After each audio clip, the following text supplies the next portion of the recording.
Let me go to Mark in Richmond. Hello, Mark. You're on the Glenn Beck program. Hey, how you doing? Good.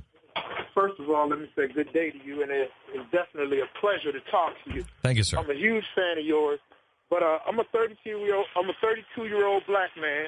Okay. I have shoulder length locks down to my shoulders, full beard, all of that stuff. I'm a professional. I went to college, all of that. All right. And for the most part of my life, I was raised as a Democrat. And like most Democrats, we're raised to believe things a certain way. Mm-hmm. And I had prejudged you, Rush Limbaugh, and a lot of guys before I had even heard your show because of what I hear on mainstream media. Sure. And the little snippets and the way that they take you out of context. Sure. During this past year's election, I took it upon myself to start to listen to both sides of the story because I started hearing you speak about socialism. And I'm an avid fan of American history, as you are. So I studied a lot about this, and it came to me that all the black people that I know are actually conservative. But the problem is that we've been kind of brainwashed to believe that we're Democrats, so we vote Democrat anyway. Yes. During this past year's election, I had a lot of issues with a lot of black people when I would speak to them about my conservative beliefs and when I would try to explain to them why I was not going to vote for Barack Obama. And I had one older black lady say to me, she feels as though all black Republicans should be lined up and shot. Oh, my gosh. Now, I'm going to tell you something else. This is a belief among a lot of people in my community. Now, the problem with that is that my mother started from nothing. She has 11 siblings, and she came up from nothing. Out of her 11 siblings, 8 of them are on public assistance. Out of those 8 that are on public assistance, they have children. A lot of their children are on public assistance.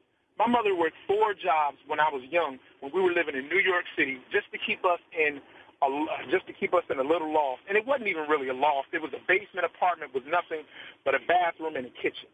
And when we first moved there, we slept on lawn chairs. My mother came to Virginia. She took over my grandfather's business when he got ill, which was a brick cleaning business. From that business, she saved her money and started up a hair braiding business. From that business, she took her money and started an adult home. And now she's she's comfortable. A lot of people think that, especially in my family, they think we're rich and they're looking for handouts.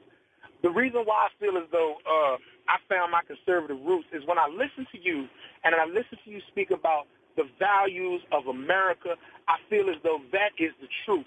And I'm trying to get this truth across to people. The thing that frustrates me the most, I have a lot of friends on Facebook. And on Facebook they have that little tag that says political views. And what angers me the most is friends of mine who in the political views box put Obama. That's not a political view. That's a political figurehead. And it's frustrating to me. And it's like you can't speak against them because if I speak against them, I'm some type of sellout. If you speak against them, you're some type of racist. And that's not the case. The case is you and I and a lot of other Americans love this country. I want to let you know you're not alone. There are black people out there that love you. I'm going to give you one suggestion, though. The suggestion is that you take to calling yourself G-Beezy. You see, you call yourself G-Beezy, then you get that crossover appeal. See, black people might like G-Beezy? G-Beezy? G-Beezy. G-Beezy. All right, I'll take that under consideration. Mark, I love your show, man. I love what you're doing, man. You keep doing what you're doing, and I'll support you as much as I can. Thank you, sir. I appreciate it. Hold on just a second, Mark. I want to get your. We're going down to Virginia. We had to cancel this because of snow. We're going down to Virginia, and I'd like to meet you. And I can't tell you, I have so much respect. I'm meeting more and more African Americans that are conservative and are speaking out. And I have to tell you, you are facing an uphill battle because, as Clarence Thomas will tell you, boy, you'll be called every name under the sun, and you're standing there all by yourself. Did you see the Saturday Night Live skit, the Weekend Update? No, I didn't. They had the Sotomayor character, and she was talking about the Supreme Court, and she was talking about diversity. So she showed all of their pictures. She showed the one white male's picture. She was like, old white man. Then she showed the old lady. I forget her name. She was old white man. And she went all the way down the line. And when she got to Clarence Thomas, she was like, may as well be an old white man. Unbelievable. Yeah, I mean, it's terrible out here, Glenn. It's terrible. And the problem is that the family that I was raised in has strong spirituality, just like most black families I know. Mark, they believe in working hard and pulling yourself up from your bootstraps. You are on the right track, where if you look at the values of the average African-American family, they are not in line with the progressive movement at all. At all.